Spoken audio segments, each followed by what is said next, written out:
Welcome back, everyone. Today up on the bench we have a Volkswagen 02J 5-speed manual transmission. This one in particular is out of a 1998 Volkswagen New Beetle, and apparently third was absolutely roasted in this thing. So we're going to take it apart and we're going to investigate it, see what's wrong. So the first thing we're going to do is we're going to get the impact out. We're going to remove this mount bracket,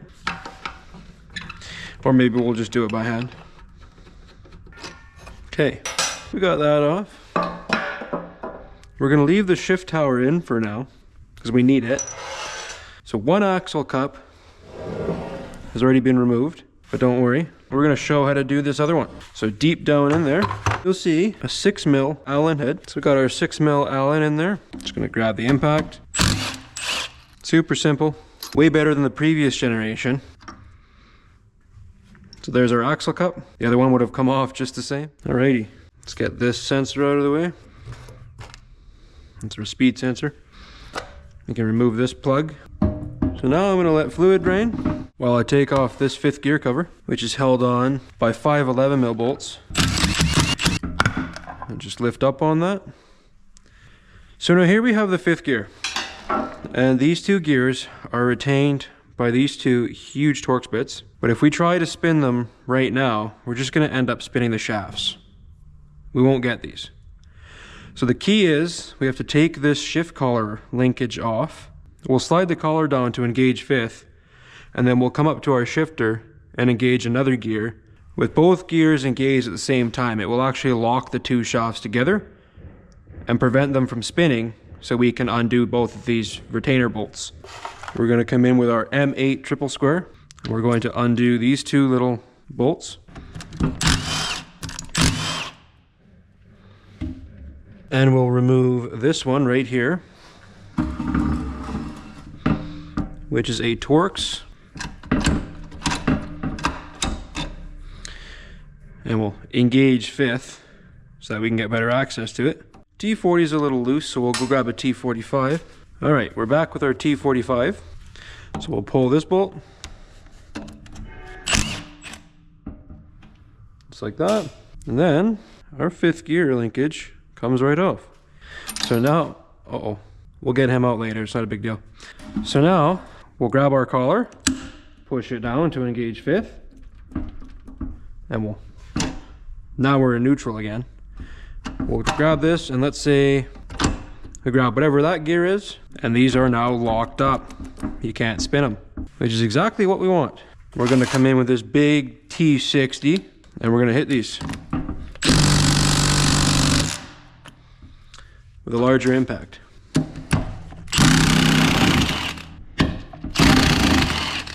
Now we can undo these nuts. Now our retaining screws are off. But now we run into an issue.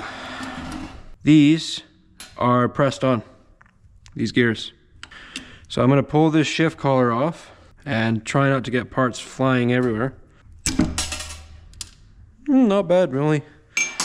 Heard one hit the table. The other two are still up here. I can't quite get my sausage fingers in there. So we're gonna hit it up with a magnet. And I got that piece from before too. Alrighty. So now we have to get this hub off, which is moving. So I'm just gonna pry that one off gently. This is your 5th gear synchronizer hub. Okay, we're almost off here. And there we go. 5th gear synchro hub has been removed. Now we have to get our puller and pull both these gears off. Okay, I have this little bolt here, and we're going to set it inside the shaft. Now, there's not much room in here to get this gear off, but you can just kind of pinch each side, and this is coming off, which I have never had before.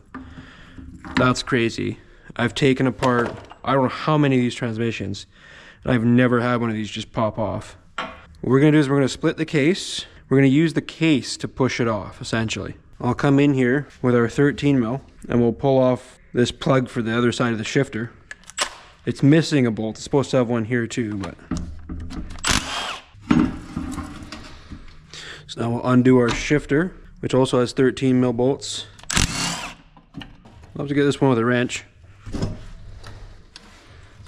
Now we'll try and wiggle our shifter out. just like so. There's our shifter mechanism, and we'll set that down nice and politely. You can look down in here and you can see the rest of our shift linkage, which is kind of neat. And we can get an absurdly long extension through that linkage. And now we tap on this, and out comes the bottom plug. This is the other side of that shift mechanism. You can consider it like an anchor that holds the bottom so that it can't wobble around in there. Okay, so now to split the case, there's 5 Torx bits we're gonna get. Sorry, 6. We're gonna start with this one that's kind of hidden. All the way down in here, there's a T40, all the way down there. And we'll get him out. We have to get these out. These are T45s, a little bigger. But these bolts here retain our shifter pivot pins. A little more on that once we open the case up. Now normally there's another bolt on the outside here, but it does not appear to be on this model. Usually it's right here. So I was right, there is 5 bolts we're gonna get. And we've removed all our shifter pivot pins. So now we should be able to go around with a 13mm and undo our case bolts. And when we pry our case up, we're gonna try and pop that off. All right, now the remainder of the case bolts are actually in the bell housing. So we have to flip this over, and right in here we can get to them. There's a few more things we're gonna do in the bell housing here before I flip it back over. There's our 4th pivot bolt. So that is all our case bolts out. And we're gonna come back in here with the M8 and we're gonna pull our input seal cover off. Okay. We've got our 3 bolts there. Off comes our seal cover. On a rebuild, that would get replaced, but this one doesn't look too bad. If we were just going in here to diagnose a problem and that was it, we could reuse it. All right, next, there's 4 nuts here. And those 4 gold-plated nuts are what holds our main cluster shaft with all our different gears and synchros on it to the case. So we are going to pull these out. They're a 13mm as well. So we'll set those aside. So we'll put those back on the cluster shaft once we get it out. So now we have all our case bolts out. We're going to stand this back up and we're going to try and pry our case halves apart. Find a good spot to do so. Just like that. So because we've taken off the nuts on the back side, that cluster shaft will actually lift with this side of the case because this gear is still holding it on. So what we're going to do is we're going to get the case up just enough to where we can start tapping the shaft back down, and we'll use the case to pull it up. So we'll get another shorter pry bar in here. Now ideally at this point we'd have some wood, so let's find some of that. So what I've done here is I've split up a piece of dunnage into 3 parts here just to help cushion the 2 case halves. And now we're going to, with our socket here, we're not going to sit here and beat on it, but we're going to give it a tap, see what happens. This is a solid steel shaft, we're not going to damage that. So I know it's a little unorthodox, but these are the things we have to do when we don't have the right tool. So we've now moved that up a good 1/4 inch. I believe at this point we can now get a puller underneath of it. Let's see if our puller fits on it now. Just barely, look at that. Here's our sacrificial bolt.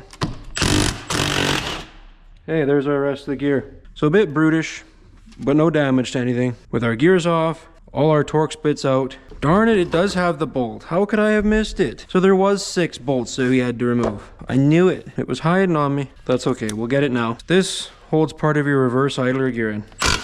Or sorry, the shift linkage for that. So now, off this case half comes without any problems. So here's a good look. So yeah, here's the bolt we just pulled off. This here is our reverse idler. So first things first, now that we're in here, we're gonna work on getting our shift linkage out here, which isn't as easy as it seems. Well, let's pull our in, there we go. So everything's kind of interlocked together, but here we have our input shaft. You saw me pull out the shift linkage, and we have the components for our reverse idler. Here's our cluster shaft. Here's our differential. And we got a Torx bit right there. Then we can pull off the shift linkage for the reverse idler and the actual shaft and drive gear. So now I'm going to clean up so that we can dive into that cluster shaft and we can see what 3rd gear is all about. Alright, so I've got the main shaft and the input shaft / counter shaft laid out as they sit inside the case.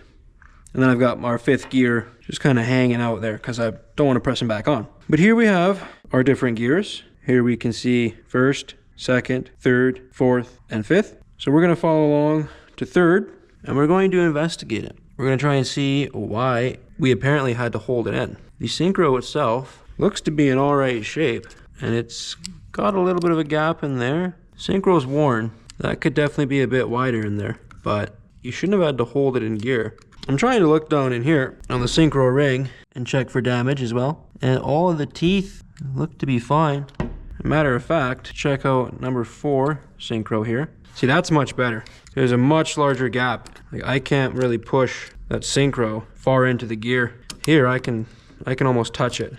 So that synchro for 3rd gear is definitely too worn on the inside. That's pretty interesting. Here our reverse gear acts as a shift collar as well. It's kind of neat how Volkswagen did this. Most manufacturers won't have a single shaft like this. The input and counter shafts will be separate. But it does make these transmissions so simple. There's less moving parts, there's less bearings. I mean, these are a well thought out transmission. I just wish they were a little beefier. But I mean, they were designed to go behind, well, in this one's case, a little 90 horsepower diesel. I think it's going to be sufficient enough. Until, of course, we get tuning them, and then it's not enough. But yeah, our 3rd gear synchro is definitely worn. Yeah, our 1st gear looks nice too. So you don't want the synchro to touch the gear. If it does, it's how you know it's worn. I mean, all of these are worn pretty bad. Ooh, 2nd gear is just nasty. There's no gap between that at all. Well, maybe not. It's not really any more worn than the other ones. Just my eyes playing tricks on me, I guess. The synchros are definitely worn. 3rd gear is definitely worn the worst. So at this point, we would pull this cluster shaft apart. We'd put all new synchros and bearings in that. We'd check for wear on all the other shift collars and whatnot on the inside of them. We'd replace our external bearings here, our taper bearings, and the races inside the case. So this is our shift linkage mechanism. In order for it to work, it needs to be anchored, as these act as a lever from our selector to our shift collars. You can see where these slide in. And then of course we have our 5th gear. This is where our pivot pins come in play, as they act as an anchor to allow that to pivot, to engage and disengage. There's 4 of the pins, 4 pivots, 2 per collar, and that's what those are used for. With that being said, let's quickly go over our parts. We've got our bell housing case half and our gear casing half. We have our differential, which looks to be in alright condition. Our shift mechanism and our reverse gear idler. Our case bolts. We have our input seal, 1 out of 2 axle cups. The other one was removed. We have our 5th gear cover, our mount bracket, our 5th gear set, our input and counter shaft, and our main shaft or cluster shaft. So, the good salvageable parts will be up on the eBay as always, Valorous Wrecking. Wanted to take a minute to thank you very much for watching. If you like this type of content, definitely stick around and give us a like and a subscribe. It helps the channel grow and we post pretty regularly. Once again, thank you very much for watching, and I'll see you in the next one.